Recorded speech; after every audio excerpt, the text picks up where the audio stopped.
अस्सलाम वालेकुम। क्या हाल है सभी सुनने वालों का। उम्मीद करते हैं कि आप सब खैरियत से होंगे।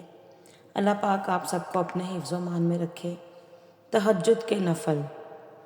जो बंदा तहज्जुद के वक्त ये नफ़ल पढ़े, जो ये नफ़ल पढ़े और इस नफ़ल के पढ़ने से अल्लाह ताला को इस 2 सूरतों का वसीला देकर जो मांगे अल्लाह अता फरमाएगा।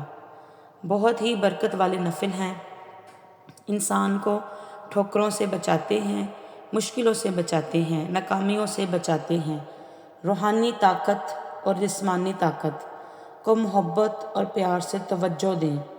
प्यार और मोहब्बत इसलिए इस्तेमाल किया क्योंकि अपनी रूहानियत को भी मोहब्बत देनी है, अपने जिस्म को भी मोहब्बत देनी है। मोहब्बत एहतियात के साथ होती है और मोहब्बत के लिए आपने अपने जिस्म पर और अपनी रूह पर तवज्जो देनी है।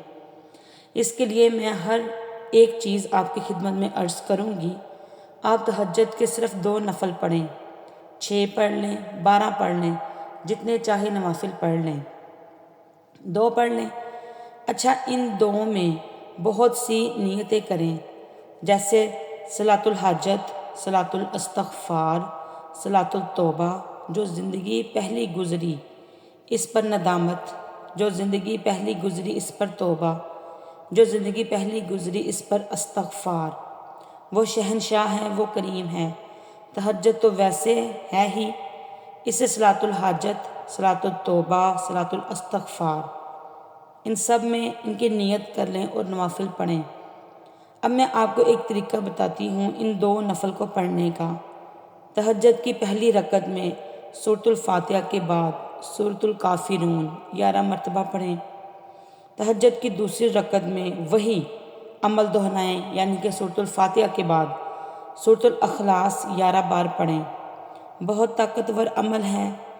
फरमाया, जो बंदा तहज्जुद के वक़्त नफ़ल पढ़े, जो ये नफ़ल पढ़े और इस नफ़ल को पढ़ने में जो तरीका मैंने बताया है कि पहली रकत में सूरतुल काफ़िरून 11 बार और दूसरी रकत में सूरतुल इखलास 11 बार पढ़े और अल्लाह ताला से इन 2 सूरतों का वास्ता देकर दुआ करे और जो मांगे अल्लाह अता फरमाते हैं।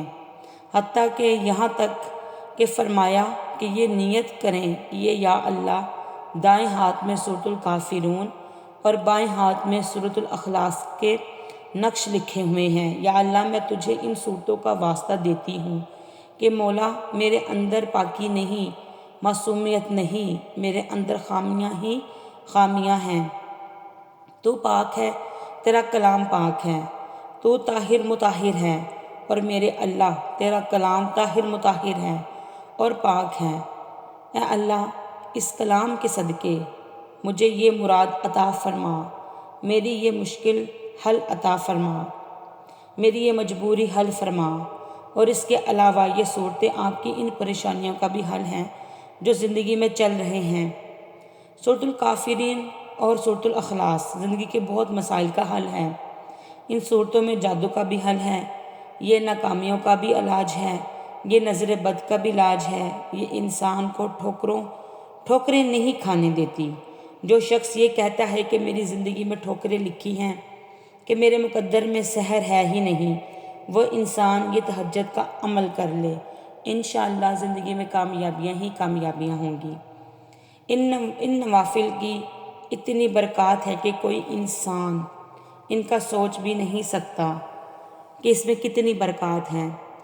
अल्लाह को अल्लाह के कलाम का वास्ता देकर उससे दुआ करें, उससे अपनी हाजत मांगे, अल्लाह ताला इंशाअल्लाह आपकी तमाम हाजात को पूरा करेंगे। बड़ा शहनशाह और करीम है। सोचें, रब हो, सूरह काफ़िरून हो और सूरत इखलास हो, तहज्जुद का वक़्त हो, नफ़िल हों, सजदे हों। आप गुमान करें कि कोई लम्हा कबूलियत का जो क़ज़ा हो जाए, सारे कबूलियत के लम्हे हमने जमा कर लिए और हमने अपनी फ़रियाद रखी है, इंशाअल्लाह कबूल होगी और सारे काम बन जाएंगे, सारे मसले हल हो जाएंगे, नाकामियाँ दूर हो जाएंगी, राहत, रहमत, बरकत और खुशियाँ नसीब होंगी, इंशाअल्लाह कबूलियत होगी। इस अमल को तवज्जो से करें, यकसोई से करें। नमाज के लिए फ़जर के टाइम तो हमने उठना ही होता है, اس سے کچھ دیر پہلے اٹھ جائیں، تہجد کے نفل پڑھیں اور جس طریقے سے میں نے بتایا ہے اسی طریقے سے پڑھیں۔ انشاءاللہ اللہ تعالیٰ آپ سب کی پریشانیوں کو اور تکلیفوں کو دور فرمائیں گے، آمین۔